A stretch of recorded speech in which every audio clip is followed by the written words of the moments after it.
All products and services featured are independently chosen by editors.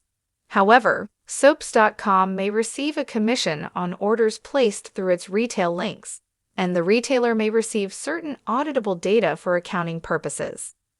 All products and services featured are independently chosen by editors. However, soaps.com may receive a commission on orders placed through its retail links, and the retailer may receive certain auditable data for accounting purposes. At the jazz club, Billy sidles up to Jack at the bar and makes his brother chuckle by claiming to be new and improved. As they get into the conversation they've had time and again, Jack admits he came down a little hard on Billy, who takes ownership of his part in their argument, and agree they want peace. Jack fishes to find out where Billy stands with Kane, and his brother claims he's dropped the idea of going after Chancellor entirely. Sally made him realize what's truly important.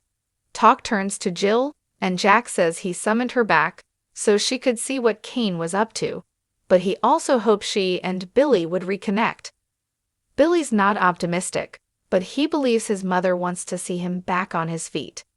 In the hospital, Nick grills Detective Burrows about someone running Noah off the road. Sharon realizes that if the witness hadn't come forward, Noah could have died. Nick grows agitated when the detective refuses to share the person's name, and even more so when Burrows whips out a pad and asks why Noah was in Los Angeles. Nick asks what the hell difference it makes. Is he trying to blame this on his son? The detective explains that they're just trying to put together a timeline. Nick huffs and puffs and fumes that he wants answers. Nick gives him his contact info and Burrows walks off. Sharon and Nick wonder who would want to hurt Noah, and why. Nick paces. Did the detective even show them ID? Something about the encounter was off. All Sharon can think about is Noah. Will he wake up? Will he even live? Suddenly, Noah's phone in the personal effects bag rings. The screen reads Sienna Bacall, the woman who knew Holden in the nightclub. Nick answers it and says, "This is Nick Newman." Sienna, in the nightclub, frowns. She's calling for Noah Newman. Nick explains he was in a very serious car accident. "How do you know my son?" Sienna says she's a friend. Nick peppers her with questions. She says she hopes that he's okay and hangs up. Nick paces. All of this feels off. There's something wrong here. I can feel it. Nate jogs into Chancellor Park and encounters Audra. Victoria shows up just as Nate explains he's meeting someone. Victoria tells him she can't go for a run because of Noah, so Nate fills Audra in on her ex being in a car accident in Los Angeles. She gawps, "Oh my God, is he okay?" Victoria asks Nate to help her get more information, privately. Realizing they want to be rid of her, Audra tells Nate she'll maybe see him when she visits Amy and leaves. Sitting, Victoria tells Nate that it doesn't sound good for Noah, who has serious head trauma and is in an induced coma. Nate explains it gives the brain time to rest and heal. He assures her there's hope for recovery.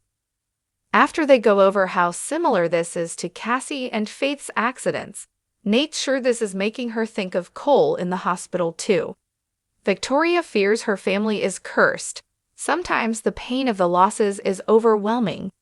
Suddenly, she realizes she's going on and on about herself when he just lost Damien. Nate makes a nice speech, reassuring her again. Cheering up, Victoria jokes around with Nate and asks if they can keep their dinner date for tonight. She tells him his support has meant the world to her. Audra returns in time to see them holding hands. Audra interrupts Victoria and Nate to says she left her shopping bag behind. Grabbing it, she makes it clear she's not happy as she walks off. Outside of view, she looks hurt. At the hospital in LA, Nick hugs Sharon as she says she's going back in to talk to Noah in case he can hear her. Once alone, Nick picks up Noah's phone and muses password. Password. He gets it on the first try and searches to find out what his son was doing on that road so late at night. More, as Devon goes missing, Bright and James files for divorce. At the jazz club, Billy tells Jack that Sally found funding for Abbott Communications, but he doesn't divulge that it's Jill. Squinting, Jack admits he was hurt by his brother pushing him out of ABCOM. Billy apologizes, and Jack promises he'll still be there to catch him if he loses his balance.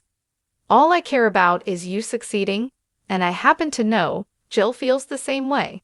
They toast to time healing all wounds. Meanwhile, in Noah's hospital room.